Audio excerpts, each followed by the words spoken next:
You were never meant to hear this. You were never meant to know that beneath the ivy-covered halls of Cornell University, locked inside a sealed glass jar of formaldehyde, floats the most infamous brain in American criminal history. It measures 1/673 cubic centimeters, larger than Einstein's, and yet its owner turned that power not toward discovery, but toward domination, deception, and death. This was Edward Howard Rulloff, philologist, teacher, healer, inventor, killer, a man whose intellect allowed him to read the secret structures of human language, while simultaneously plotting the destruction of human life. His story is not merely a case study in criminality. It's a doorway into a deeper system of manipulation, where knowledge becomes a weapon and brilliance itself is corrupted by hunger for power. You're about to descend into that system. Imagine it, New York State in the mid-19th century, canals cutting through farmland, towns swelling with the promise of industry and progress. Amid this landscape strides a young man with a scholar's posture and a predator's eyes. He arrives speaking Greek and Latin, as fluently as he smiles at farmers' daughters, wearing the aura of a man who has seen beyond the edges of provincial life. He teaches Heels lectures, phrenology, botany, languages, while cultivating a secret obsession with control. His charm is not warmth, it's camouflage. Each handshake a test, each lecture a scouting mission, each gesture part of a larger project to infiltrate, influence, and ultimately dominate the small societies that Narvelli welcome him. This is where our descent begins, not with blood on the floor, but with a mask of respectability. Think of it as the first layer of the labyrinth, a structure that still exists today in other forms, institutions that seem built to elevate the human spirit, but are in fact laboratories for manipulation. Rulloff knew this intuitively. He learned early how to wear credentials as armor, how to use intelligence as a lure, how to make people confuse brilliance with virtue. You're going to see how that played out. First in a quiet upstate village, then across the psychological territory of his victims, and finally in your own mind as you recognize echoes of the same pattern in the world around you. This is not just a history lesson, this is an initiation, and once you start, you can't unsee it. The first trap is always seduction, not sexual at first, but intellectual, social, spiritual. Edward Rulloff understood this long before he crossed the border from Canada into the United States. He knew that if he appeared as a vessel of learning, people would lower their defenses. In the villages east of Ithaca, his presence felt like a visitation, an emissary from a wider world. The men came to him for advice on crops, medicine, and politics. The women brought him their children, hoping proximity to his intellect would elevate their own families. Every handshake, every polite smile, every lecture on phrenology or Greek grammar was the slow tightening of a net. By the time they realized they were inside it, escape was almost impossible. You have to picture him there, standing in front of a chalkboard, his dark hair precisely combed, his eyes glittering with calculation. He would talk about the shape of skulls and the wiring of the human brain as if he were mapping not merely knowledge, but destiny. Students gazed at him as if he were a prophet. And while their minds opened, he was studying their vulnerabilities, cataloging who was obedient, who was rebellious, who could be manipulated, who would be dangerous to him later. This was not teaching. This was reconnaissance.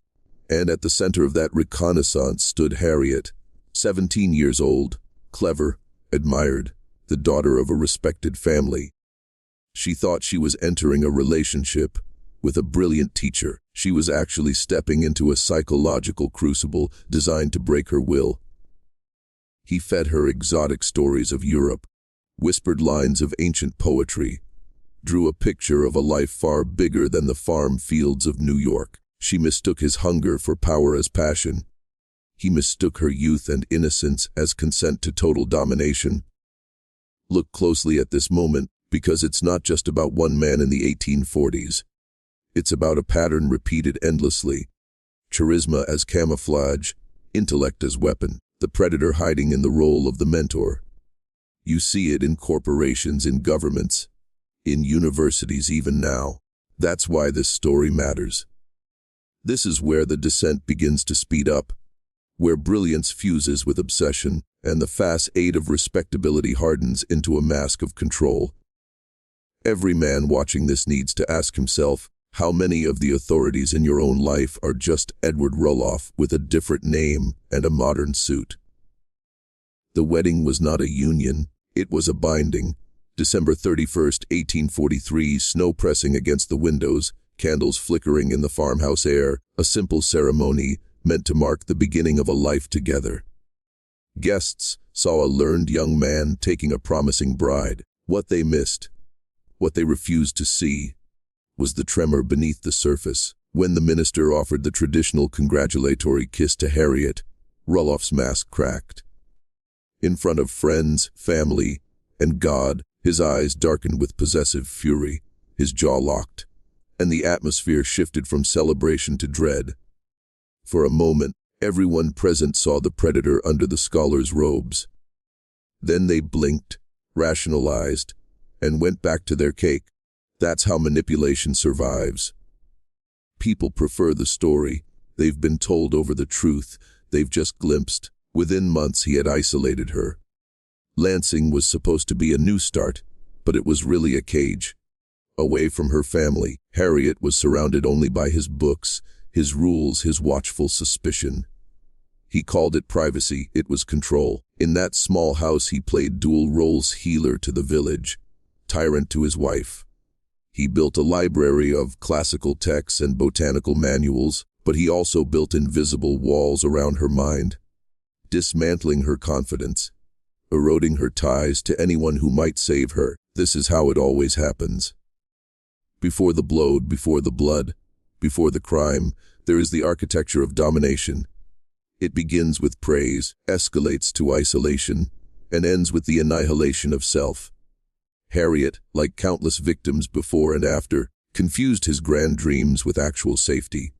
Every plan to move to Ohio, every speech about the future, was a test of her loyalty. He wasn't planning a family. He was testing the perimeter of his control. Understand this, what Rulloff did in 1844 was not unique to his century. It's an eternal blueprint for how power consumes intimacy. This is why you're here, why you're watching. You're not just learning about a historical figure. You're learning to recognize the early signals before they bloom into violence. This story is a mirror, and if you're brave enough to keep looking, the next descent will show you the price of ignoring the warnings. Summer 1845. The Finger Lakes steamed with humidity, and thunder rolled over Cayuga Lake like an omen. Inside the modest house in Lansing, a man who could quote Virgil and diagnose disease with herbs was becoming unhinged by jealousy and suspicion. He accused Harriet of secret meetings, of betrayals with men she barely spoke to, of imagined affairs with her own cousin. Each accusation was an attempt to erode her boundaries, to make her doubt her own innocence. This is how power tightens its grip, not with chains at first, but with invisible pressure, a slow suffocation of certainty, until a person's inner compass spins, and they are easy to dominate. Rulloff's practice as a botanical healer gave him more than income. It gave him access. Access to households, to gossip, to bodies in pain. He learned who was weak, who was sick, who was dying. In that time, when medicine itself was a gamble, a man with knowledge of plants could be savior or executioner. He blended remedies the way he blended identities: teacher, husband, physician, predator. When Harriet's sister-in-law and infant niece died under his care, whispers began. But the family, bound by propriety and disbelief, stayed silent. Silence is the accomplice of power. Inside his home the pattern sharpened. Harriet, grieving, wanted to stay close to her family. He wanted her uprooted, alone in Ohio where his control would be total. Each refusal from her chipped at the image he had built of himself. The brilliant man owed obedience, and behind that image grew a rage like black ice, cold, smooth, and lethal. If you're listening now, understand that this isn't just an antique tragedy. It's a diagram of coercion. It's the way institutions work on a mass scale. First they heal you, then they isolate you, then they demand loyalty, and if you resist, they punish you. The story of Rulloff is the story of any system that values domination over truth. This section is where the descent steepens. The next step is not an argument, not a lecture, but an irreversible act, one that fuses intellect and violence into a single devastating moment. Once you see it, you'll understand why we keep returning to this jarred brain at Cornell, staring at it like an artifact of forbidden knowledge. June 22, 1845. A storm brewing over Cayuga Lake, the sky trembling with low thunder, the smell of ozone curling into every open window. In the small kitchen of the Lansing house, the tension between Edward and Harriet finally calcified into inevitability. For months he had raged, accused, manipulated. For months she had tried to placate, deflect, survive. That evening, his voice rose above the wind, demanding again that she leave her grieving family and flee with him to Ohio. She said no. He saw not a wife but an adversary, not a human being but a disobedient variable disrupting his plan. In that instant, the man who had once lectured about the evolution of human language became an animal with one vocabulary: annihilation. She was crushing peppercorns with a heavy iron pestle. He snatched it from her hands. One blow, then another. The sound was not cinematic. It was sickening, dull, final. Blood spread across the kitchen floor as thunder rattled the window panes. Their infant daughter began to cry, sensing in her tiny nervous system that the world had shifted into nightmare. For a flicker of time, the brilliant philologist simply watched, his mind like a black box absorbing data, the weight of the pestle, the impact, the silence afterward. Power, once theorized, had become flesh. This is the moment where the mask drops completely. There is no healing here, no intellect, no facility, only the raw calculus of control. And it is important that you look at it unflinchingly, because every system of domination, whether in a household or in a nation, moves toward this point when resisted. Not always with a weapon, but always with the intent to erase, to silence, to make the opponent vanish. As the storm rolled over the Finger Lakes that night, Rulloff crossed a threshold he could never retreat from. Harriet lay dying on the floor, the life draining from the woman who had once believed she could build a future with him. In the cradle, their daughter wailed, an unbearable sound to a man who saw witnesses as threats.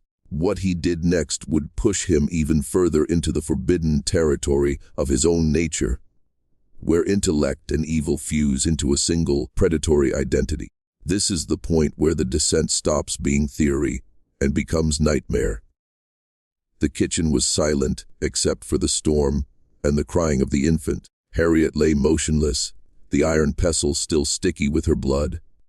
Edward Rulloff's eyes, once so alive with calculation, now stared at the baby with a predator's stillness. In that moment he understood what few dare to name. Once you cross a certain line, everything you've built becomes evidence, every witness a liability, every attachment a threat. The crying child was not just his daughter, she was the one living soul who could link him to his crime.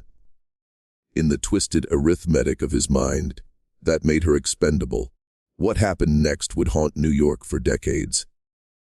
Rulloff later claimed the child died accidentally, but witnesses and evidence painted another picture. The brilliant philologist preparing a narcotic from his stock of botanical medicines, an overdose of something meant to still the infant's cries forever. In one gesture he erased the last tether to normal humanity, moving from scholar with a temper to self-anointed god of life and death. He would later claim he acted to protect his family name, but it was always about control, erasing risk, maintaining the image, keeping the mask intact even as it dripped with blood. Look at this carefully, because this is not just an atrocity from 1845. This is the moment where all systems of domination show their true face. When challenged, when exposed, they don't reform, they erase. They erase dissent, erase evidence, erase anyone who knows too much. This pattern echoes from small houses to great empires. Rulloff, in his kitchen, was practicing on a microscopic scale what powerful institutions have done for centuries. Destroy the vulnerable to protect the powerful. This is also where the myth of the genius killer really begins, not as newspaper sensationalism, but as a living symbol of how brilliance can metastasize into predation. He had mastered languages but not conscience. He had studied human cognition but discarded human empathy. And now, having crossed the final threshold, he would spend the rest of his life trying to outthink not only the law, but the truth itself. The jarred brain at Cornell is only a relic. The real horror is the template it represents. A template still operating around you, hidden behind credentials and charisma. By dawn, the storm had passed, but the nightmare remained. Inside that small Lansing house lay a crime so carefully concealed it would take decades to fully unravel.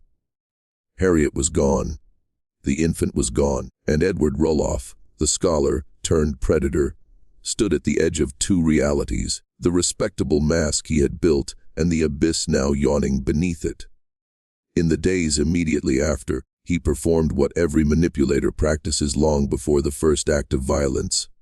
Erasure, reinvention, narrative control. He spread explanations. Harriet had gone to visit relatives. The baby had been sent away for its health. He used his status as healer and intellectual to intimidate questioners, presenting a facade of calm and wounded dignity while quietly destroying evidence. This wasn't panic. This was strategy. Think about that. The power of a narrative can buy a killer months, even years, of freedom. He had studied human psychology so deeply he could predict which lies would sound plausible, which social cues would silence suspicion, which authority figures would defer to a man with education and confidence.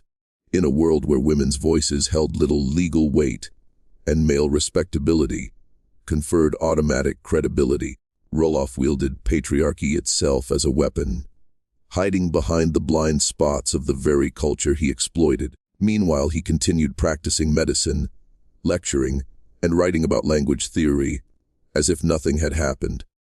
He did not simply flee, he blended. That is the more chilling tactic. Flight draws pursuit, invisibility avoids it. Invisibility is the true art of power. He built a double life that looked not like a fugitive's, but like a rising intellectual's. Another lecture here, another publication there, another small town to mesmerize. And as always, beneath the surface, new schemes for money, new plans to reinvent himself, new ways to test the perimeter of society's gullibility. Understand the patterns. The most dangerous predators are not the ones who hide in the shadows, but the ones who stand at the podium, administer the medicine, or sign the checks. They know your expectations and play them like a stringed instrument. Edward Rulloff didn't just kill a wife and child. He demonstrated a timeless template, how intellect, status, and audacity can rewrite reality long enough to escape consequences. And that template, just like his brain, was preserved, waiting to be studied, waiting to be copied. By the late 1840s, Rulloff had become a ghost in plain sight, moving from village to village, taking up posts as teacher, clerk, and self-styled doctor, always cloaked in the same aura of refinement. He spoke of languages no one around him had ever heard, quoted philosophers beyond their reach, and carried himself like a man destined for greatness. Each new community was a blank slate upon which he rewrote his history. Harriet had tragically passed. The infant was with relatives. He conjured respectable stories the way a magician produces coins, and people, hungry for sophistication, accepted them. This is the advantage of brilliance combined with audacity. It can appear as virtue to those who want to believe. During these years he wrote obsessively on his theory of language evolution, a manuscript he claimed would revolutionize philology. It was a strange paradox, a man who could map the roots of human speech, but not the roots of his own violence. Yet even as his ideas deepened, so did his criminal entanglements. He aligned himself with petty thieves and schemers, organizing burglaries, funding his scholarship with stolen goods. The pattern of the double life had become a full operating system. Intellectual on the surface, predator underneath. And this is where you, watching now, become part of the experiment. Because Rulloff's greatest weapon wasn't the iron pestle or the herbal poisons. It was the psychological consent of those around him. People wanted to believe his stories, and so they did. Ask yourself in your own life, who do you let narrate reality for you? Whose credentials do you accept without verification? That's the first step in reclaiming your own mind. Right now, halfway through this descent, I want you to pause and do something deliberate. In the comments, write this phrase twice. I see through the mask. Write it exactly as you read it. Do it once for yourself and once for the algorithm, because repetition locks in both identity and signal. This isn't just engagement, it's ritual.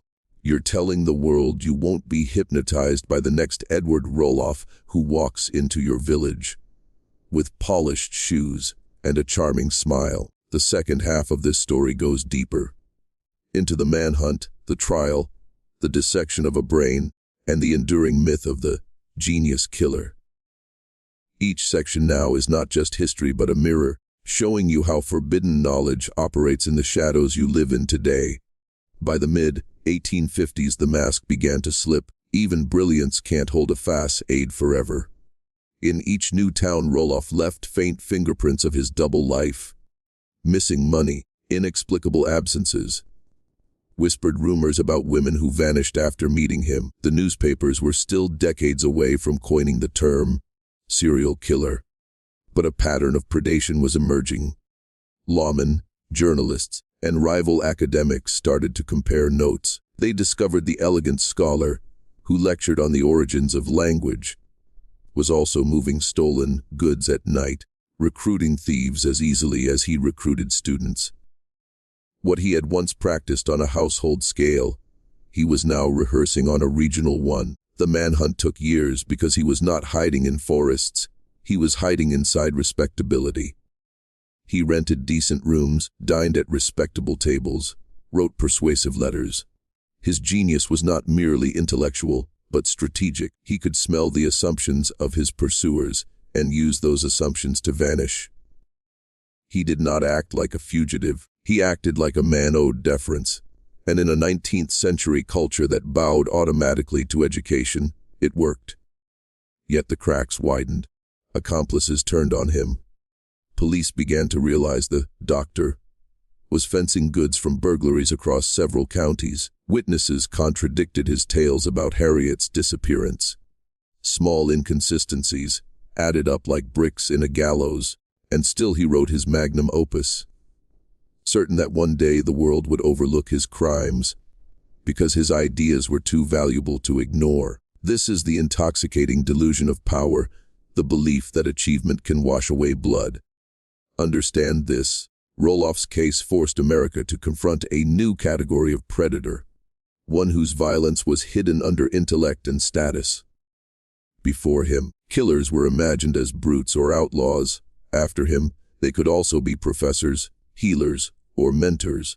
The manhunt for Rulloff was not just a pursuit of a fugitive, but a pursuit of a new archetype, the genius whose mind and hands are equally dangerous. This is the part of the descent where pursuit begins, but capture is not yet inevitable. He still believes he can outthink the system, and for a time he will. The question is not just how long he evades the law, but how much more damage he does while wearing the mask of civilization. When the end finally came, it did not look like an ending at first. Edward Rulloff was still lecturing on linguistics, still presenting himself as a physician, still living behind the veneer of scholarship. But by 1870, the web of lawmen, informants, and journalists had grown too tight to escape. He had joined a burglary crew in Binghamton, believing once again that his intellect would shield him. And that night ended in blood, a store clerk killed, stolen goods scattered, and Rulloff in irons. The mask was gone. The doctor and professor were reduced to a prisoner whose crimes now stretched across decades. Yet even in custody he projected an aura of superiority, as if the trial were beneath him and the verdict already preordained in his favor. The trial became a spectacle. Reporters packed the courtroom, fascinated by the contradiction. A man fluent in 8 languages accused of cold-blooded murder. Rulloff treated the proceedings as another lecture hall. He argued, cross-examined, and dictated strategy to his lawyers. He told anyone who would listen that his linguistic theories would redeem his reputation and that the world would eventually see past what he called misunderstandings. It was a performance of intellect over morality, his last attempt to control the narrative. But the evidence was too strong. Witnesses placed him at the scene of the burglary, old suspicions about Harriet and the infant resurfaced. His criminal history spilled out like a dossier of buried crimes. For the first time, the public saw him not as an eccentric savant, but as a predator in scholar's clothing. Newspapers branded him the genius killer, and the myth crystallized intelligence without empathy is not brilliance, but weaponized arrogance. Understand what was happening here. This was not just a man being tried. This was a society on the cusp of recognizing a new kind of threat. The Rulloff trial was an early template for every future case in which charm, status, and education mask predation. And it forced a brutal question: can a man's achievements ever outweigh his atrocities? In the courtroom, the answer came back as it must. His theories, no matter how advanced, could not outshine the bodies left behind. The sentence was death. The date would be set, and Edward Rulloff, once the architect of others' destinies, would now have his own fate written for him by the state he had so long manipulated. On the morning of May 18, 1871, the city of Binghamton woke early. Crowds gathered outside the Broome County Jail, newspapers fluttered with headlines about the genius killer, and vendors sold coffee as if it were a holiday. Inside, Edward Rulloff prepared for the final act of his long performance. He dressed carefully, combed his hair, and walked to the gallows with a composure that unnerved even the guards. To the last moment he maintained the aura of the professor, measured, articulate, and convinced of his own exceptionalism. But this time there was no lecture hall, no manuscript, no hidden accomplice. This time there was only the state's apparatus of retribution. Executions in 19th century America were public theater. The gallows was not just a machine of death, but a stage where society affirmed its boundaries. And on that stage stood a man who had built his life on violating those boundaries while hiding behind status. He addressed the crowd briefly, claiming he had been misunderstood, and hinted, again, that his linguistic theories would vindicate him. Then the trapdoor opened. In a moment as abrupt as his first crime, the performance ended. Yet even here the story refused to settle. Doctors from Cornell and other institutions had already petitioned for his brain. The instant he died, his body became a coveted artifact, a chance to locate genius or evil or both in a single organ. Within hours the head was removed and shipped to Ithaca, where it was placed in preservative fluid and labeled for study. This was the 19th century belief made flesh that morality, intelligence, and crime might be measured under glass. Look at the symbolism. The state took his life, science took his brain. Justice and curiosity consumed him in tandem, as if trying to extract meaning from a man who had refused to provide it in life. And more than a century later, that jar remains, mute but powerful, a relic of the idea that you can study the anatomy of power, the way you study the anatomy of the skull. Rulloff's execution closed the chapter of his crimes, but opened another one. Our enduring obsession with the link between brilliance and brutality, and our hope that a dissection, a test, or a theory might keep us safe from the next exceptional predator waiting behind a mask. Today, in a quiet glass case at Cornell University, Edward Rulloff's brain floats in a yellowed solution like a fossil from another kind of evolution. Students drift past on tours. Professors point to it during lectures, and journalists still write about it as though it holds a hidden cipher. Some clue to explain how intelligence and violence can share the same skull. More than a century and a half after his execution, the organ that once fueled his lectures and his crimes has become a museum piece, a relic of two intertwined obsessions: our hunger to understand genius and our need to quarantine evil. The brain itself is unusually large, around 1/600 grams, one of the heaviest ever recorded at the time. In the 19th century, phrenologists and early neurologists treated it as proof of their theories that brilliance could be measured in ounces, that crime had a physical signature, that a mind's aberrations would leave tracks in the folds of gray matter. None of these claims have stood the test of science, but the artifact still radiates a strange power. It is not simply an anatomical specimen. It is a mirror of our own anxieties about the limits of knowledge. When people visit the case today, they rarely just look, they project. Some see a warning about unchecked ego, others see a romanticized villain, a few see only a curiosity in a jar. Yet the same question echoes: if we could truly read a person's capacity for harm in the architecture of their brain, could we prevent another Rulloff? This is the enduring fantasy of determinism, that crime and conscience are as measurable as height or weight. But perhaps what the jar really contains is not an answer but a lesson. Rulloff's life was a study in how systems, social, legal, academic, can be manipulated by status, intellect, and charm. His crimes flourished not because his brain was different, but because the culture around him believed too easily in the authority of intelligence. The jar at Cornell is a relic of that mistake, preserved so we can't forget how seductive the mask of genius can be. Even now, looking into that cloudy liquid, you are staring into a parable brilliance. Without empathy is not progress. It's predation refined. And that message, more than any measurement or tissue sample, is what lingers in the glass long after the man himself disappeared. Stand back from the glass case for a moment and let the whole arc come into focus. Edward Rulloff's life began with promise, a farmer's son with a mind built for scholarship, and ended with a noose and a specimen jar. Between those poles lies the cautionary map of how intellect can warp when stripped of humility, empathy, and accountability. It's tempting to leave the story as a macabre historical footnote, but doing so misses the deeper pattern. Rulloff's rise and fall trace the outline of a system we still live inside, the elevation of exceptional individuals above ordinary scrutiny, the automatic deference to credentials, the willingness to overlook harm in exchange for genius.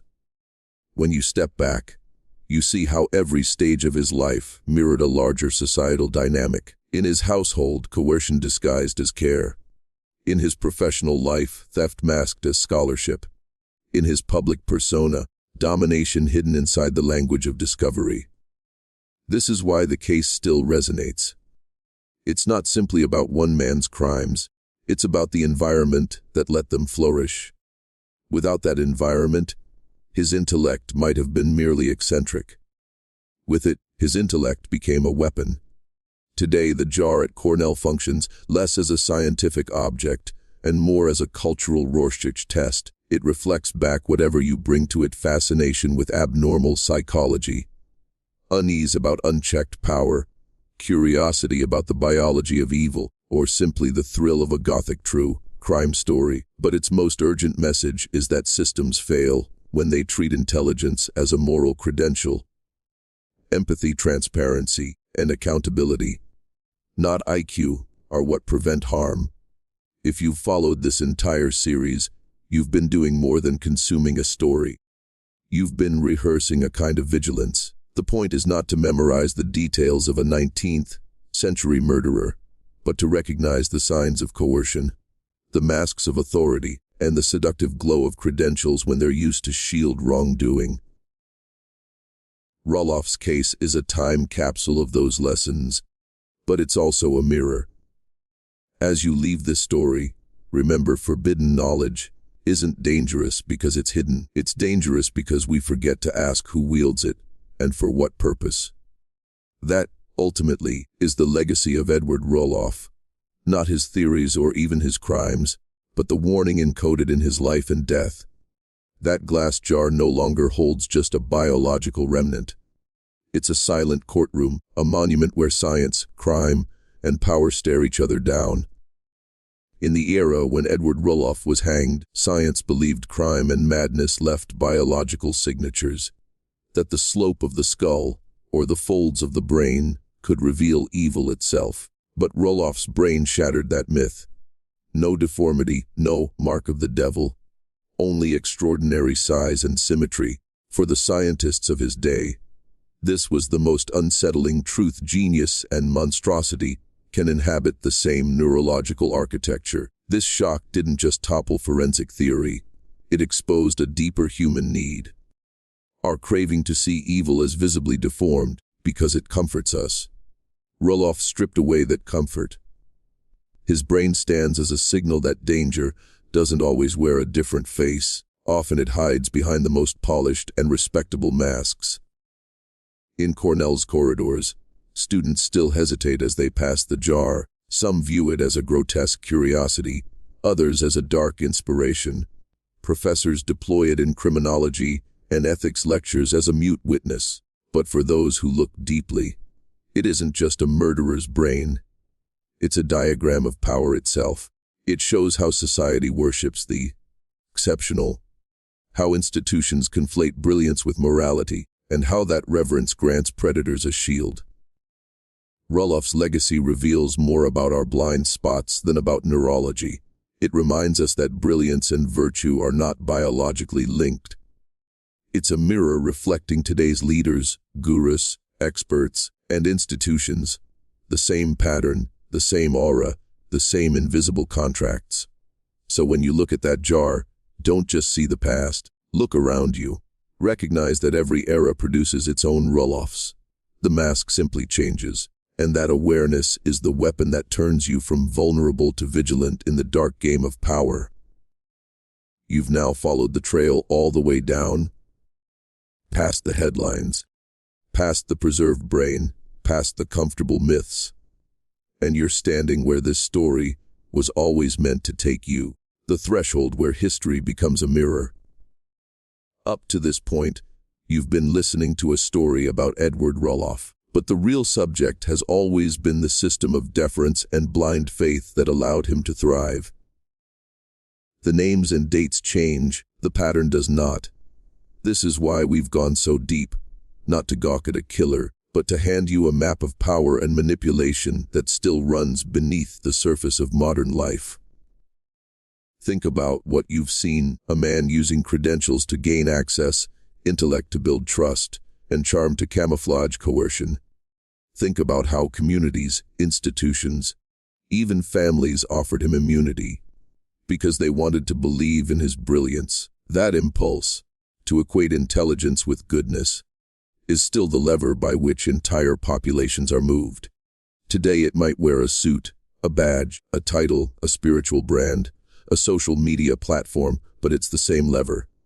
Seeing it clearly breaks the spell. This is the pivot point.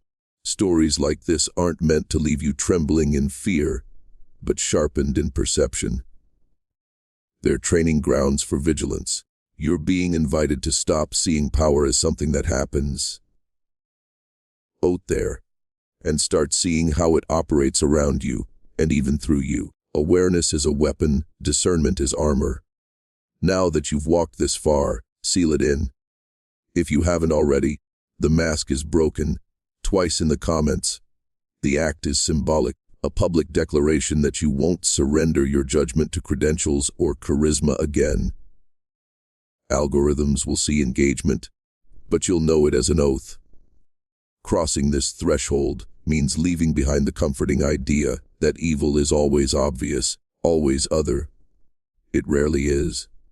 The real danger lies in the overlap between brilliance and entitlement, between institutions and predators, between our yearning for heroes and their hunger for control. Once you see that overlap, you can't unsee it. That is the point of the descent. And the first step back out with eyes wide open.